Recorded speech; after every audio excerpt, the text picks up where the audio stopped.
Feel my way through the darkness, guided by a beating heart. I can tell where my journey will end, but I know where to start. Tell me I'm too young to understand. They say I'm caught up in a dream. Well, life will pass me by if I don't open up my eyes. Well, that's fine by me. So wake me up when it's all over, when I'm wiser and I'm older. All this time I was finding myself, and I didn't know I was lost.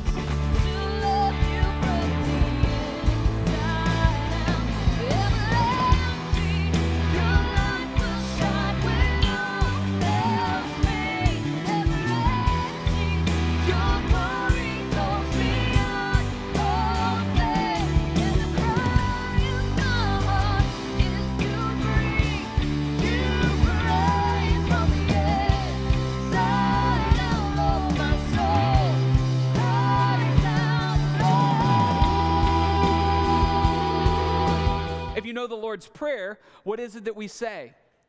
Thy kingdom come, thy will be done. Where?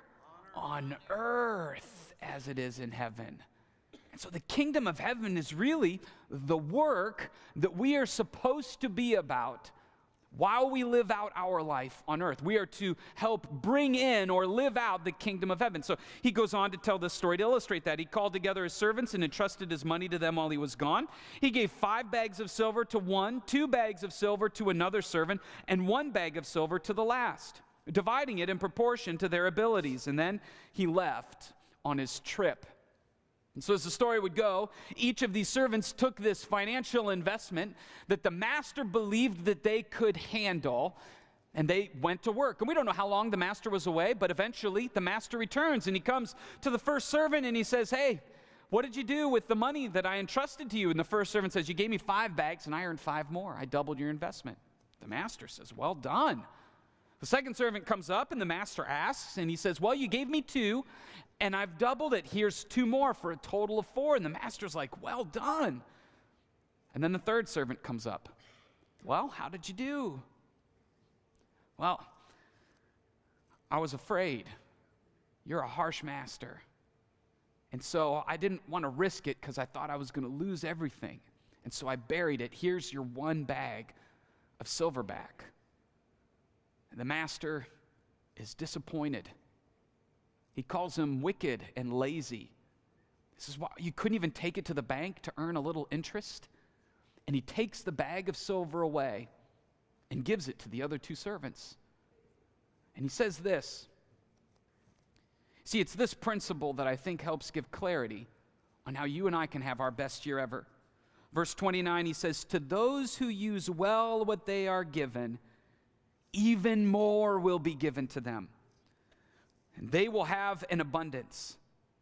But those who do nothing, even what little they have, will be taken away." Being in a life group has greatly impacted our personal life, our spiritual life, and pretty much any other facet of life you can imagine. Looking back on the last year, I couldn't imagine not being in a life group. This gave us accountability with fellow Christians to pursue Christ in a proper way. It gives us somebody to lean on in times of trouble that we know care about us. It gives us friends in the Christian community, which we never had before. It made the church so much smaller.